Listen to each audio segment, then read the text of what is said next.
The coming decade of development will significantly reduce, but not eliminate, the gap between China's Navy, already the second most powerful maritime force on the planet, and the US Navy by 2030.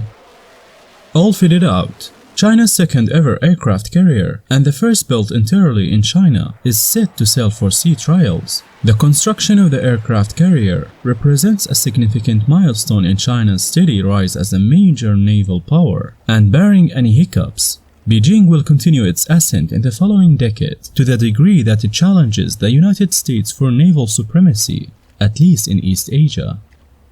From a coastal defense force to a world power, the might of the Chinese Navy today is far beyond what it was just 30 years ago. As recently as the 90s, it was effectively a coastal defense force, with little ability to challenge its US counterpart, but quick as the Chinese Navy's rise since then has been, its tremendous progress stems from evolution rather than revolution, as Beijing has carefully and incrementally introduced new design and equipment into the Navy, before proceeding to intensified shipbuilding.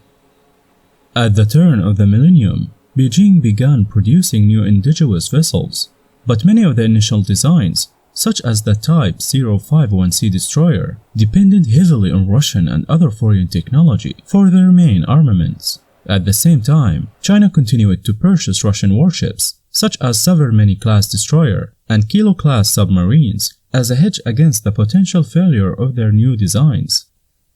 Over the course of the century's first decade, China restricted itself to constructing small batches of each warship type. Only after engaging in comprehensive testing for each type did the country slowly transition to improved designs. This decade of cautious experimentation gave the country's Navy the confidence to settle on reliable models for higher-rate production. Chinese shipyards rapidly rolled out the Type 054A frigate, the Type 039A submarine, the Type 052D destroyer, and the Type 056 corvette, making the four classes of vessel the mainstay of the naval inventory.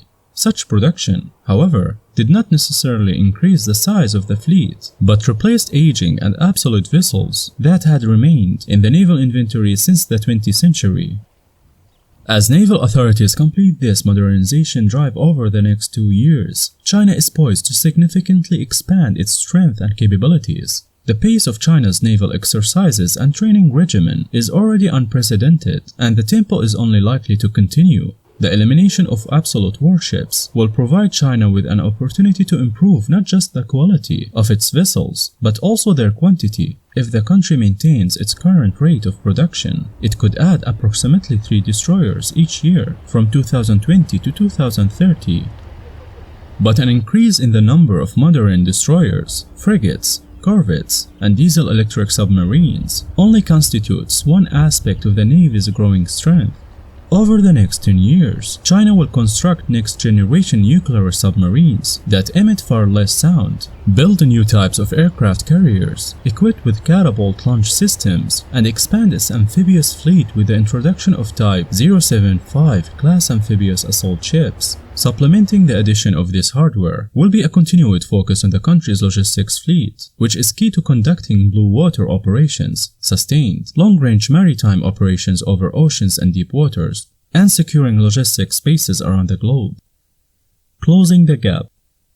But even as China comes closer to rivaling the United States in global maritime strength, the two countries will continue to excel in different facets. Because the United States is largely secure and unchallenged in its home waters, it will retain its traditional focus on constructing a blue water force. Accordingly, Washington has long emphasized aircraft carriers, large surface combatants, and a sizable fleet replenishment force that can project influence and force around the globe. China will strive to develop these same blue water capabilities with similar vessels, but it will focus on exercising power closer to home in South China and East China Seas. As a result, China will maintain a much larger fleet of small surface combatant and diesel-electronic submarines, vessels that are ideal for combat in irregular environments close to home ports.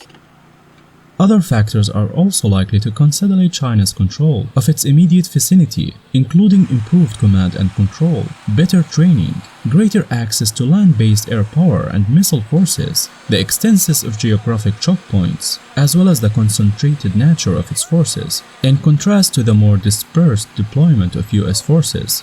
By 2030, the Chinese will likely be the dominant naval force up to an initial island chain that encircles the Yellow, East China and South China Seas, while it will also enjoy significant advantages out to a further limit running roughly from Japan to Indonesia, through islands such as Guam and Palau. The United States, naturally, will remain largely dominant on the rest of the world's oceans and seas. Predicting China's potential naval strength beyond 2030 is impossible, but the country could well seek to challenge the United States' maritime dominance even farther out in the Pacific Ocean for the decade to come. However, the country's navy is set to go from strength to strength. It may not become the master of the open seas, but it will become the master of its own maritime backyard. Thanks for watching. Don't forget to like, comment, and subscribe.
We just take a break and waiting for the high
Good job. Let's go. Here. Come on. Move. Right here. Here.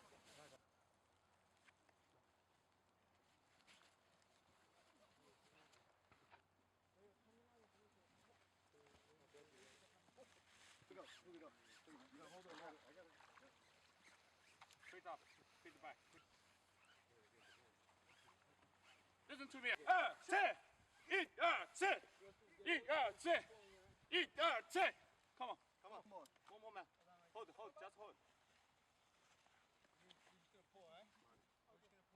不用解绳子了，把它直接放出来就是了。Go. Recognize these 10. Mission included the command of building the single road bridge and also the building of the single road bridge. 刘礼上是李怀宏 the team leader of the search and rescue team number 1. He led the